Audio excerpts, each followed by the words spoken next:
அனைவருக்கும் வணக்கம் மக்களே. இந்த ஒரு வீடியோவில் நம்ம எதை பற்றி பார்க்க போகிறோம் அப்படின்னா, எல்லாருமே ஃபோட்டோலே, தம்ப்நெயிலே, டைட்டிலே பார்த்துருப்பீங்க மக்களே. 5 சவரன் வரை இருக்கக்கூடிய கூட்டுறவு வங்கிகளில் வைத்திருக்கக்கூடிய நகை அடமான கடன்கள் அனைத்தும் முழுமையாக தள்ளுபடி செய்யப்படும் என்று தமிழக அரசு ஆணையிட்டிருக்காங்க. அதற்கு தள்ளுபடி பெறுவதற்கு தகுதி உள்ளவங்க யார் யாரு, தகுதி இல்லாதவங்க யார் யாரு அப்படின்றத பிரிக்க போறாங்க. அதற்கு ஒரு குழுவே அமைச்சு இந்த நகை கடன்களை தள்ளுபடி செய்யறதுக்காக நிறைய திட்டங்கள் போட்டுட்டு வராங்க. சரிங்களா? இந்த நகை கடன் தள்ளுபடிக்காக கிட்டத்தட்ட நமக்கு 6000 கோடி ரூபாய் ஒதுக்கீடு செஞ்சிருக்கிறதாக தமிழக அரசு அறிவிப்பு கொடுத்திருக்கிறாங்க. இந்த 6000 கோடி நகை கடனை மதிப்பீடு தள்ளுபடி செய்வதற்காக இந்த தொகையை பயன்பெறக்கூடிய விவசாயிகள் யார் யாரு, நகை கடன்கள் முழுமையாக யாருக்கு தள்ளுபடி செய்யப்படும், அதுவும் 5 பவுனுக்குள்ள இருக்கணும், 40 கிராமுக்குள்ள இருக்கணுன்றதையும் தெளிவா மென்ஷன் பண்ணி சொல்லியிருக்கிறாங்க. சரிங்களா? இதை பத்தின தகவல் தான் இந்த வீடியோல முழுமையா இருக்க போகுதுங்க. சரிங்களா? இது எல்லாமே நம்ம பார்த்து தெரிஞ்சுக்கிறதுக்கு முன்னாடி மறக்காம நம்ம சேனலுக்கு இப்பதான் நீங்க ஃபர்ஸ்ட் டைமா வரீங்க அப்படின்னா மறக்காம சப்ஸ்கிரைப் பண்ணிட்டு பக்கத்துல இருக்கிற பெல் பட்டனை கிளிக் பண்ணி ஆல் என்ற ஆப்ஷன்ல போட்டு வச்சுக்கோங்க. அப்பதான் நம்ம போடக்கூடிய அரசு துறையில இருந்து வரக்கூடிய எல்லா விதமான கவர்மெண்டோட ஜாப்ஸ் அப்டேட்ஸ் நோட்டிபிகேஷன் இது எல்லாமே நீங்க உடனுக்குடனே நமது சேனல்ல ஈஸியாவே துல்லியமாவே தெரிஞ்சுக்க முடியும். சரிங்களா? அது மட்டும் இல்லாம உங்களுடைய ஃப்ரெண்ட்ஸ், ரிலேட்டிவ்ஸ், கான்டாக்ட்ல இருக்கக்கூடியவங்க எல்லார் கூடயும் ஷேர் பண்ணீங்கன்னா ரொம்ப பயனுள்ளதா இருக்குங்க. ஏன்னா இந்த மாதிரி முக்கியமான வீடியோஸ், அப்டேட், நோட்டிபிகேஷன்லாம் இந்த ஒரு முக்கியமான அப்டேட்ல தான் நமக்கு கிடைக்குங்க. சரிங்களா? சரி, ஓகே, வாங்க வீடியோக்குள்ள போயிட்டு இதற்கான முழு அப்டேட்டுமே நம்ம பார்த்து தெரிஞ்சுக்கலாம். அது மட்டும் இல்லாம இந்த 5 சவரன் வைத்திருக்கக்கூடிய நகை அடமான கடன்கள் யார் யாருக்கெல்லாம் தள்ளுபடி செய்ய போறாங்க, தகுதி உள்ளவங்க மெயினா நம்ம என்னென்ன ரீசன்னால தகுதியா இருப்பாங்க, என்னென்ன ரீசன்னால தகுதி இல்லாம இருப்பாங்க, அத காரணம் முதற்கொண்டு எல்லாமே தெளிவா நம்ம பார்க்க போறோங்க. சரிங்களா? இங்க பாருங்க. 5 சவரன் நகைக்கடன் தள்ளுபடி. தகுதி உள்ளோர், தகுதியற்றோர் பட்டியலை தயாரிக்க ஒரு குழுவே அமைச்சிருக்காங்க. அது என்ன ஏதுன்றதையும் பார்க்கலாங்க. கூட்டுறவு வங்கிகளில் 5 சவரன் வரைக்கான நகைக்கடன் தள்ளுபடி பெற தகுதியுள்ள நபர்களின் பட்டியலை தயாரிக்கும் பணிக்கு துணை பதிவாளர் தலைமையில் குழு அமைத்து தமிழக அரசு உத்தரவிட்டுள்ளது.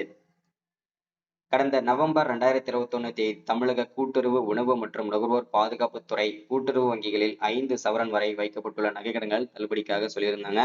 அதுல தகுதி உள்ளவங்க யாருன்றது மெயினான விஷயத்த நம்ம பார்ப்போம்.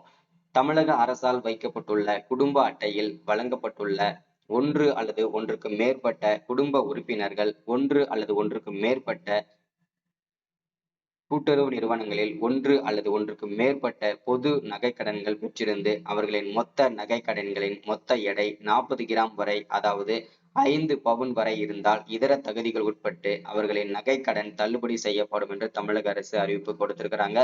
அதை தொடர்ந்து நமக்கு இந்த பொது நகைக்கடன் பெறுவதற்கு இறுதி நாளாக நிர்ணயிக்கப்பட்டதுதான் அது. அது மட்டும் இல்லாம யார் யார் தகுதி உள்ளவங்க அப்படின்றத பார்ப்போம். தமிழக அரசால் வழங்கப்பட்ட குடும்ப அட்டை, ஆதார் எண் விவரங்களை சரியாக அளித்தவர்களுக்கு மட்டுமே நகைக்கடன் தள்ளுபடி வழங்கப்படும் அப்படின்னு சொல்லியிருக்கிறாங்க. மறுவாழ்வு முகாம்களில் வசிக்கும் இலங்கை தமிழர்களுக்கு நகைக்கடன் தள்ளுபடி வழங்கப்படும் சொல்லியிருக்கிறாங்க. அடுத்து தமிழக அரசின் ஓய்வூதியதாரர்களுக்கு நகைக்கடன் தள்ளுபடி பெற தகுதியுள்ளவர்கள் அப்படின்றதையும் சொல்லியிருக்கிறாங்க. தற்போது வரை செல்லுபடியாகக்கூடிய குடும்ப அட்டை வைத்துள்ள நகை கடன்தாரர்கள் தள்ளுபடி பெற தகுதியானவர்கள் அப்படின்றதையும் தெளிவா நமக்கு மென்ஷன் பண்ணி சொல்லியிருக்கிறாங்க. அடுத்தது தகுதி நகை கடன் பெற, அதாவது தள்ளுபடி வாங்குறதுக்கு தகுதி இல்லாத நபர்கள் யார் யாரு அப்படின்னு கேட்டீங்கன்னா, தமிழக அரசால் வழங்கப்பட்டுள்ள குடும்ப அட்டையில் வழங்கப்பட்டுள்ள ஒன்று அல்லது ஒன்றுக்கு மேற்பட்ட குடும்ப உறுப்பினர்கள், ஒன்று அல்லது ஒன்றுக்கு மேற்பட்ட கூட்டுறவு நிறுவனங்களில் ஒன்று அல்லது ஒன்றுக்கு மேற்பட்ட பொது நகைக்கடன்கள் பெற்றிருந்து அவர்களின் மொத்த நகைக்கடன்களின் மொத்த எடை 40 கிராமுக்கு மேல், அதாவது 5 பவுனுக்கு மேல் இருந்தால் அவர்களின் நகைக்கடன் தள்ளுபடி செய்யப்பட மாட்டாது அப்படின்றதையும் மென்ஷன் பண்றாங்க. அடுத்தது 31/3/2021 ஆம் நாளுக்கு பிறகு நகைக்கடன் பெற்றவர்களுக்கு தள்ளுபடி செய்யப்பட மாட்டாது அப்படின்றதையும் சொல்லியிருக்கிறாங்க. அடுத்தது குடும்ப அட்டை எண்ணை வழங்காதவர்கள் மற்றும் தவறாக வழங்கியவர்களுக்கு நகைக்கடன் தள்ளுபடி செய்யப்படாது அப்படின்றதையும் மென்ஷன் பண்றாங்க. ஆதார் எண்ணை வழங்காதவர்கள் மற்றும் தவறாக வழங்கியவர்களுக்கு தள்ளுபடி கிடையாது அப்படின்றதையும் சொல்லியிருக்கிறாங்க. கூட்டுறவு சங்கங்களில் பணியாற்றும் ஊழியர்கள் மற்றும் அவர் தம் குடும்பத்தினர், கூட்டுறவு சங்கங்களில் உள்ள நிர்வாக குழு உறுப்பினர்கள் மற்றும் அவர் தம் குடும்பத்தினருக்கு நகைக்கடன் தள்ளுபடி இல்லை அப்படின்றதையும் சொல்லியிருக்கிறாங்க.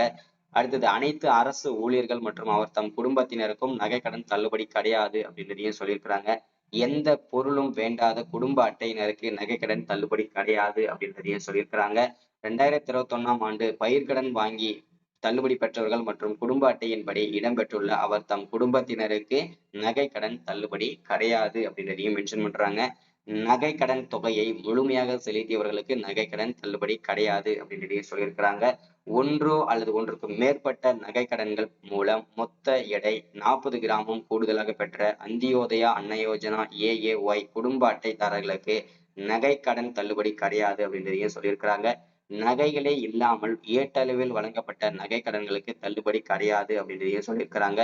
போலி நகைகளுக்கு வழங்கப்பட்ட நகை கடன்களுக்கு தள்ளுபடி கிடையாது அப்படின்றதையும் சொல்லியிருக்கிறாங்க.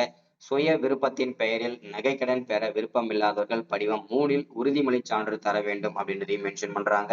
தமிழக அரசால் வழங்கப்பட்ட குடும்ப அட்டை இல்லாமல் ஆந்திரா, கேரளா, தெலுங்கானா, புதுச்சேரி உள்ளிட்ட மாநிலங்களை சார்ந்த குடும்ப அட்டையை வைத்திருந்தீங்க அப்படின்னா உங்களுக்கு தள்ளுபடி கிடையாதுன்னு சொல்லியிருக்கிறாங்க. அதே போல ஆதார் அட்டையில உங்களை ரேஷன் மட்டும் இல்லாம ஆதார் கார்டுலயும் தமிழக முகவரி இல்லாம ஆந்திரா, கேரளா, தெலுங்கானா, புதுச்சேரி உள்ளிட்ட மாநிலங்களை சேர்ந்த முகவரி இருந்தாலும் உங்களுக்கு தள்ளுபடி கிடையாது அப்படின்றதையும் சொல்லியிருக்கிறாங்க. இன்னைக்கான ஸ்கீம் அப்டேட் இதுதான். இந்த ஸ்கீம் உங்களுடைய நகைகளை எப்போல இருந்து மீட்டுக்கலாம் அப்படின்னா வரக்கூடிய செப்டம்பர் முதல் வாரம் அப்படி இல்லைன்னா 2ஆம் வாரத்திலிருந்து உங்களுடைய நகைகளை ஈஸியா நீங்க மீட்டுக்க முடியும். சரிங்களா? ஸோ இன்னைக்கான ஸ்கீம் அப்டேட் இதுதான். ஸோ மறக்காம எல்லாருக்கும் ஷேர் பண்ணுங்க, மறக்காம சப்ஸ்கிரைப் பண்ணுங்க, லைக் பண்ணுங்க, ஷேர் பண்ணுங்க. தேங்க்யூ.